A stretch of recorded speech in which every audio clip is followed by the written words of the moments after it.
there.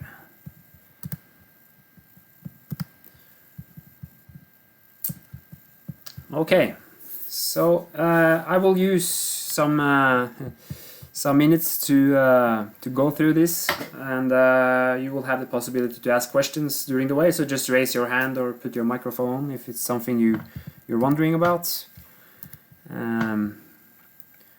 Yeah, so I guess I'll just start with this. Now, as you may already know, in this course there's a take-home exam and also an oral exam that together will constitute 60% of your final grade. And previously each of those have counted equally, so there's been 30% for take-home component, 30% on the oral exam. Given the demand on the take-home component, I may adjust this so it will be more on the take-home components, but I will decide this once I made the whole exam, because I will make both the oral exam questions as well as the take-home exam together. So I will, but you will get to know this on the exam. It will say how much each part counts, but they're all important. So yeah, you have to sort of pass them both. And of course, you know that 40% of your grade will be based on the assignments, and they have to be passed on their own. So you have to pass the assignments on their own, and you have to pass the exam, and of course they will be put together into one grade. And the reason why we say you have to pass the assignments is because you will use a lot of that framework to solve the exam, basically. So if you don't have a framework there, the exam is going to be pretty tough to pass.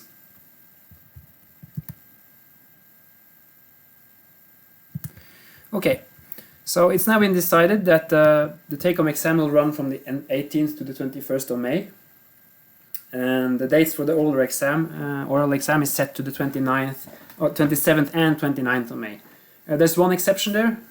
If that person is here, the person knows that it's okay. So yeah, that's another date. But 27th and 29th will be for most of you. And the exact timetable for who will be called in at which time will be given later. There are some people who can only show up on one of the days, so you will be pre-allocated so that you're sure to get a slot on the day that you are available. And you may be free to change around this later. I may send this to all of you so you can fill in your preferred timing, given that nobody else has occupied it already. So if there's no questions to this, I may start to talk about the home exam. Any questions?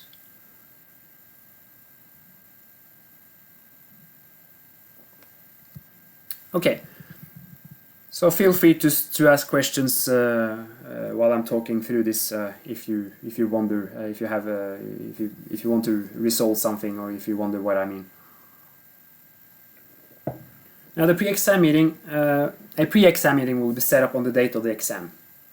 So I will use Collaborate Alter for this, as I used it for other things. And on 10:30. On the 18th of May, I will start this pre-exam meeting, and there I will go through the whole exam and explain every task and try to clear up what should be unclear to you, and you will have the possibility to ask questions about the exam task so that we can clarify this in the beginning. Because, as I will mention later, the only access you will have to the teaching team during the exam is the issue tracker in GitLab, and there it's not so easy to answer those sort of questions, so we will try to clear up all the tasks in the beginning. Of course, it will be possible to ask those things, but in order to avoid a lot of back and forth, we will have this meeting on the 18th at 10:30, and then use 1.5 hours for this. And then the exam will officially start at 12 o'clock at noon that day, and you will have 72 hours to solve the provided tasks. And of course the delivery will therefore be on the Thursday, the 21st of May at 12 p.m. or noon. Now, after you have delivered the exam, there will be some other tasks that you will be asked to do. One is to fill in a self-assessment form where you sort of give us feedback on what you thought about your own performance and how your planning went and all that, but also to give us critical feedback on the exam itself. Like, say if everybody says that this exam was very difficult, then and nobody's really able to climb all the way up, then we may have to adjust the grades depending on these things. So it's important that you do this, and we would like that you do this within the next 24 hours. There should also be a video that should have a maximum length of 3 minutes, where you demonstrate your solution. You highlight the functionalities, for example, which keys you use for what specialities you added. You may also write in an additional file how you compile and do those sort of things. So it's rather easy for us to see what you've been doing and how we run this thing.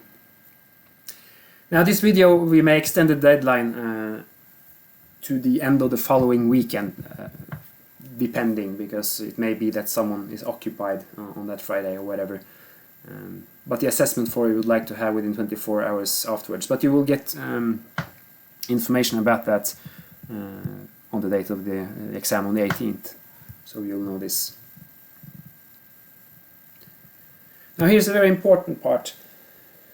You will have 72 hours, of course, to do this exam, but that doesn't mean you're going to use 72 hours continuously staring into the screen, because that will probably kill you. So it's important that you divide the tasks in a smart way. Now, based on previous years, some people have said you should use at least 8 to 10 hours per day for the task itself.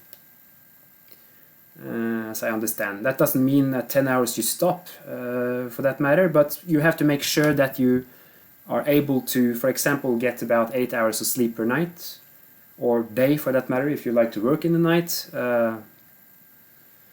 If you have a plan to stay up for one whole night, which, you know, some of you may like to do, I wouldn't recommend it, but then, you know, we recommend to do that towards the end, not in the beginning, because if you get sleep deprived in the beginning of the exam, that may cause a lot of trouble for you, right?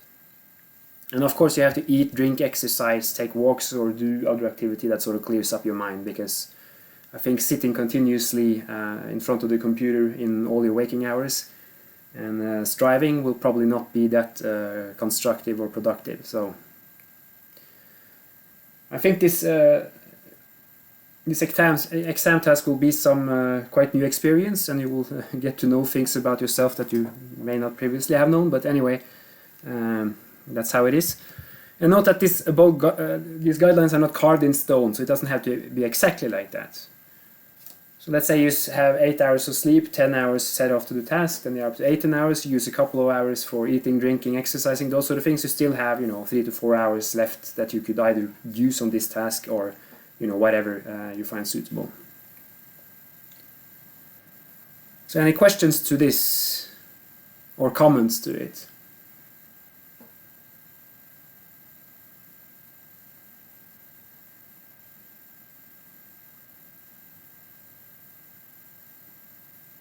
Okay.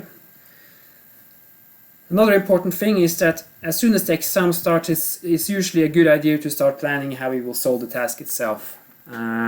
So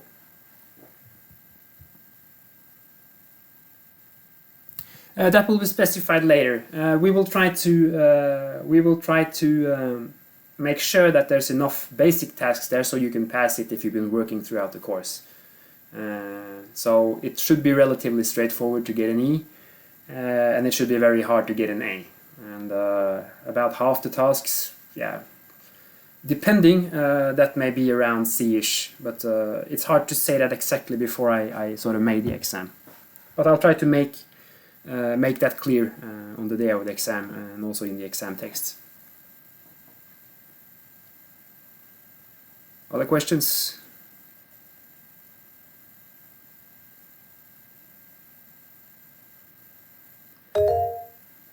Yeah. In the oral exam, are we gonna talk about the tasks that we did, or are we gonna talk more in general about the course and the course content? Both of them. I'll get back to the oral exam further down, so I have some bullets on that afterwards, but it will be both.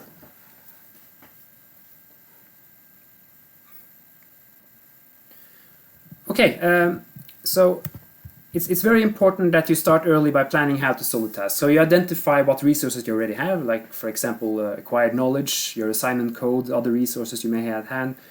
So you will pretty straightforward be able to see what you're capable of doing with what you already have. But the exam will also have tasks that you haven't really encountered before, so there will be most definitely some research you will have to do in order to solve some of the other tasks, so that should also be put into your plan, right? So start to identify these things and try to put down a time schedule on this.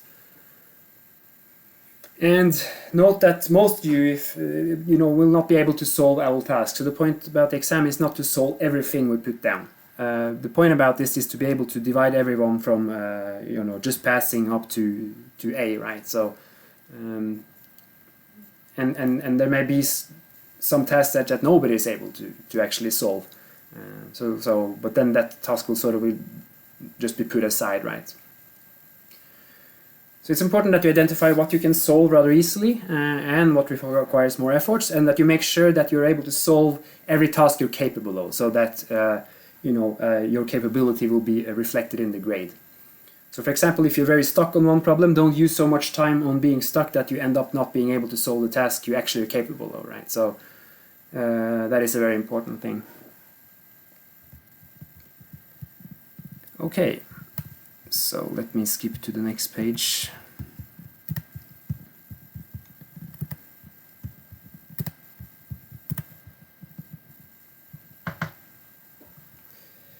And here's another thing. During the exam, the only way you have to communicate with the teaching team is through the GitLab issue tracker. I will put up a label there named exam, and you will have to subscribe to that label so that you can receive mails every time that issue is addressed. Now I will explain a bit more on this on the day of the exam, because I haven't put up that issue yet. So, but that will be the only means. There will be no emails, no Discord, those sort of things, because it's important that everybody gets to know this information, and sending mails and messages around is going to be a bit chaotic. And another thing that you should note is that this is not like an assignment, so we will not answer to specific questions regarding code solutions and how you solve this and that, or your personal computer problems that you're not able to make this run in this or that way. So it's very important that you make sure that your computer is up and going and being able to compile the framework that you already have, right, from the assignments, and do that before the exam so you don't struggle with that under the way, because that's gonna kill a lot of unnecessary time. Right, so yeah, this is supposed to be an exam, so we cannot give away something. And I think last year there were but you're free to ask questions about on clarity of the text. We will try to avoid that by having the pre-exam meeting. But of course, if things doesn't work as it's supposed to with certain objects, or when you're going to deliver the exam and those sort of things, then of course you have to ask questions about it, and we will try to fix those things. But yeah, last year I think there was maybe 7 to 10 issues in total during those 72 hours, and I think most of them showed up the last day when people were going to submit. So and it's important that you don't try to post a lot of messages just to see if someone answers, because everyone will get a mail then every time this issue is addressed. So it's a bit annoying to get a lot of answers, a lot of questions that won't be answered in everybody's mail. Okay, and yeah, the exam committee will of course have no way of checking whether you talk to or discuss with other students. So although the exam is individual in nature, we will not require that you don't talk to anyone. So basically you're free to talk and check around and do those sort of things, but you will have to deliver individually, and we will have a look at each solution prior to the oral exam, more thoroughly so before we set the final grade. So if you have been copying someone or been cheating in another way, then of course that will become an issue. So this is how we choose to solve this.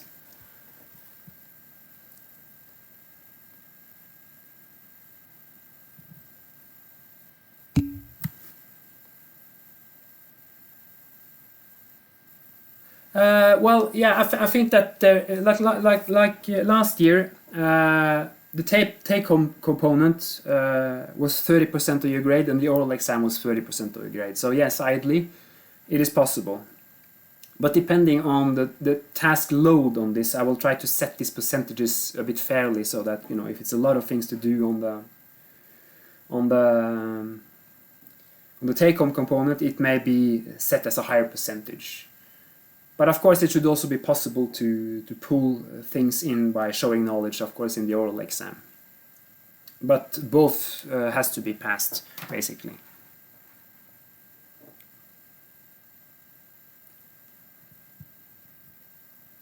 Right, so some hints. The reason why we had these quite heavy assignments was that you should build up a framework, right? So you will definitely get use for this during the exam. It will basically be to use that framework and solve another task. You will, of course, have to add certain things to it and change certain things, and you know, those things goes without saying. But you will have a use for this. And then it's very important, if you have divided the tasks among you during the assignments, it's important that you understand the whole framework before the exam. So you should really put your head to this, because if there are things you don't understand there, then that will be a problem for you. And make sure that this framework runs well on each and every computer that everyone is going to use, so that you don't get stuck with those sort of things.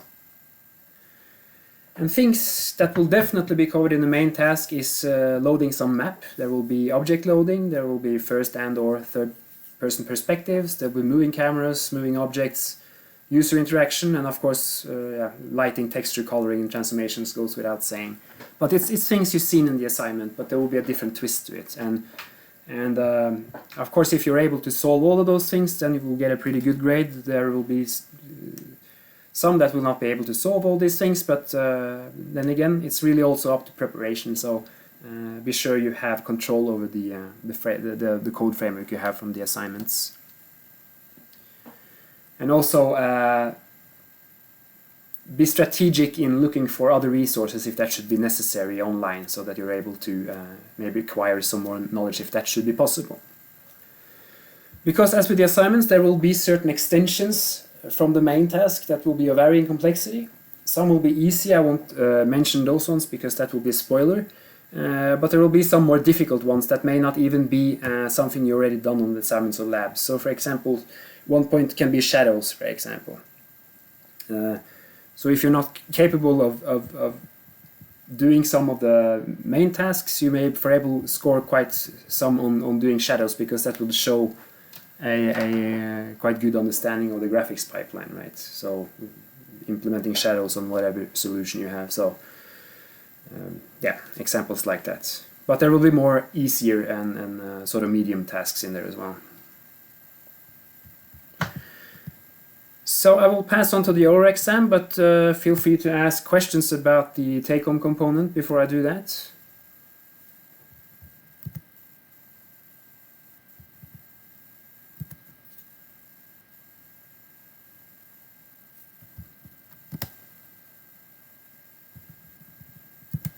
Any questions?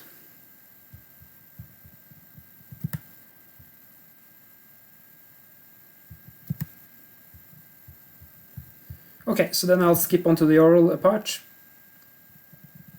Now, this will also be done in Collaborate Ultra, just as with the assignment presentations on Thursday. So it will basically be doing the same procedure. Only exceptions is that it will only be the candidate as well as the exam committee. So this is of course individual. And each candidate will have about 20 minutes. We will set off 30-minute slots, but that will in those 30 minutes there will also be this changeover and a little discussion afterwards, so that we're sure that people don't have to sit around and wait. So yeah, 20 minutes, and in those 20 minutes you will have about 10 minutes to present your exam work, evaluate pros and cons to us in your solution.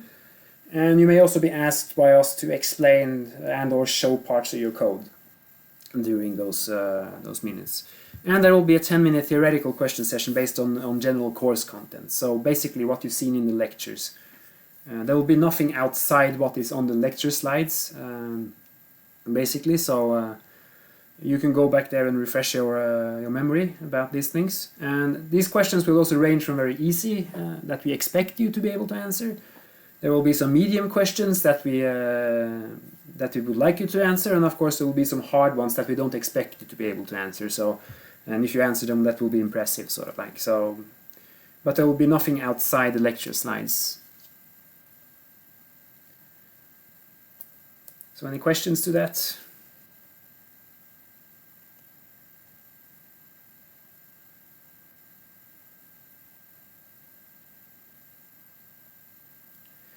You can also note that these lecture slides will be most of the theoretical part, because those lectures we had with more coding related things is mostly useful for the home exam part of it, right? The lecture slides are theoretical is mostly those topics we covered that is sort of listed on the course curriculum page. And all these presentations should be available online. And there's also videos on YouTube if you would like to go through there to get some more information. And you of course have all the references which you may go back to in order to look more deeply into things, if you don't really remember what it was about. So now you have some ideas of what you need to prepare to, and I would suggest that you use the time you have, in addition to other exams you may have and definitely have and need to look through, to go through these things so that you have it ready by then, or in time. Now there's another important thing to note, that in many courses there is usually a possibility to not show up and then get a continuation exam and those sort of things. That's not going to be the case here. The only reason there will be another exam is if someone falls ill. And the reason for this is that, first of all, the exam should have basic enough tests to make you pass at what I say relatively low requirements. That doesn't mean you can show up to the exam without having been in the course or done anything, but if you work throughout the course, then you should be able to pass this at a relatively low requirement. That is to get an E, of course. And the nature of the course also makes it hard, if at all possible, to learn all the necessary skills in a few weeks during summer. So if you're sort of not capable of passing it now, it's unlikely that you will be able to pass it after some summer weeks. And then, of course, in the summer it will be no support from any teaching team on top of it all. And, of course, another reason is that I think now the course will be moved to the autumn semester, so the next possibility to take the exam will be in December, so it's not that far away.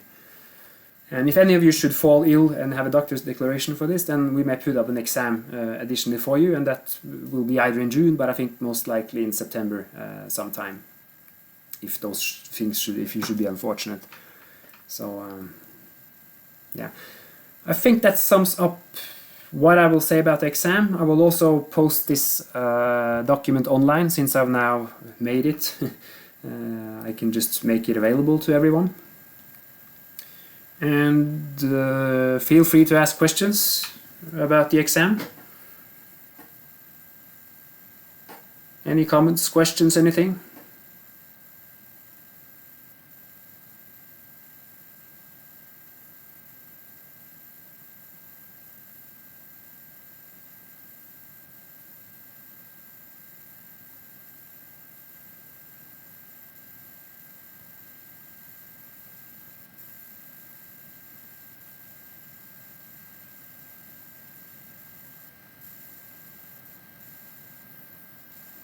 Okay, so if it's all clear, I will stop sharing this screen and I will get on to the assignment 2. So first I will just go through the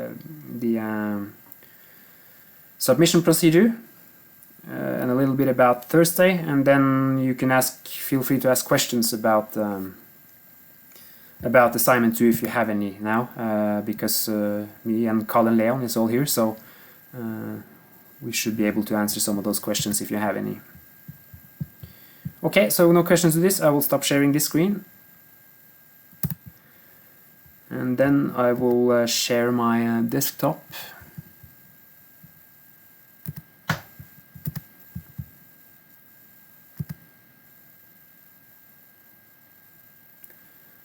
Alright, so notify me if you can't see my screen now.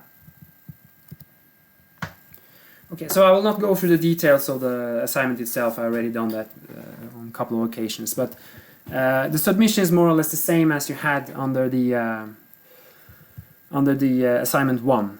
So we definitely leave a link to your repo so that you're able to download it tomorrow at noon latest. Also, group allocations. Be clear with your name, emails, and those sort of things. And make sure that your code again compile and runs. It's not possible for us to sit down and figure out how to make each and every code run. So to make it for us to assess it, it needs to run. And yeah, so it's better that you have some basic things running than having a lot of things added that doesn't run, right? So make sure that whatever you have runs.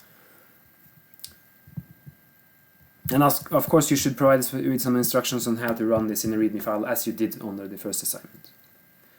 Now, what is new in this submission is this this way of displaying projects on this wiki page. So you basically click on this link, and in here you can just do as you did in the table for the assignment 2. And fill in these things. So it's just a URL, a little description, some game logic, tools used, for example, libraries and those sort of things. Just some image or video capturing a scene from your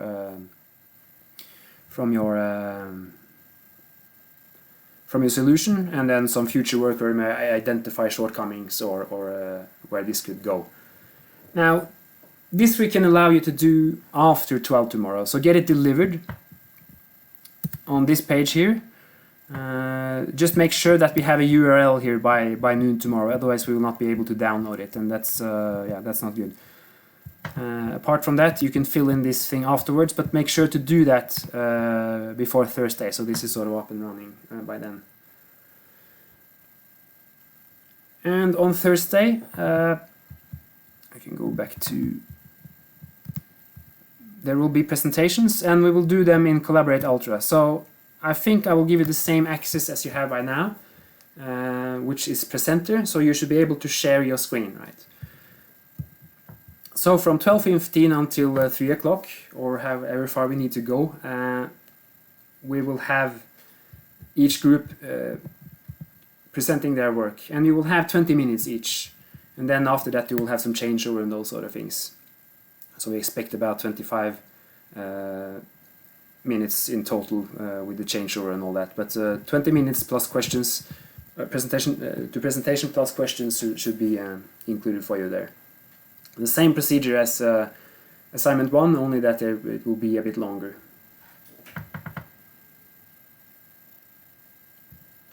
And I think it's important that one group member decides to put out the presentation, demonstrate the program and go through the code, so we don't have to share different screens during those 20 minutes, because then time will fly. So decide among you which one will present, and then you can all have your microphones on so you can comment on what you did on that solution. So just make that appointment before this, because then it will run more smoothly, right? So I think that's what I had to say about these things. Any questions?